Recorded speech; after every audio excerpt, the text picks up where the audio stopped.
গৰমৰ দিনত যেতিয়া মাতি থাকোঁ যে ধুনুমা হ'ব ওচৰত আহা, মোৰ ওচৰত আহা, তেতিয়া নাহে। আৰু এতিয়া যিহেতু ঠাণ্ডা মানে একদম আহি পেলাই কলিজাজনী একদম ঠাণ্ডা লাগিছে এনেকৈ সোমাই থাকে। ঠাণ্ডা সেইকাৰণে অলপ মৰম কৰি আহিছোঁ আৰু এয়া চাওক, আজি বনাই আছোঁ বেঙেনা, পালেং শাক আৰু দাইলৰ বৰা। এই দাইলৰ বৰাটো মানে কি আগতে মই খাব জনা নাছিলোঁ, আজিকালি শিকিছোঁ আৰু খাবলৈ।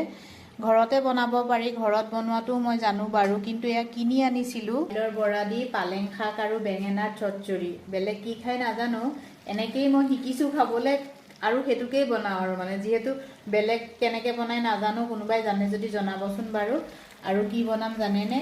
এয়া মাছে শাকে জোল, মানে আজি শাক আৰু শাক, ঘৰত এগালো শাক জমা হৈ আছিলে। আজি ঠাণ্ডা ঠাণ্ডা বতৰ, মানুহে মাছ মাংস খায়, মানে মাছটো আছে বাৰু, মাংস খায়, মই আজি শাককে খাম আৰু।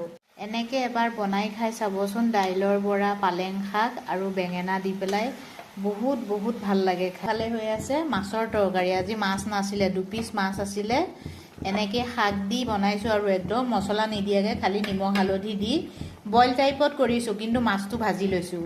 আৰু এইফালে ভাত বহাই দিছোঁ। আৰু এয়া চাওক, দীঘল দীঘল চাউলৰ ধুনীয়া ধুনীয়া ভাত।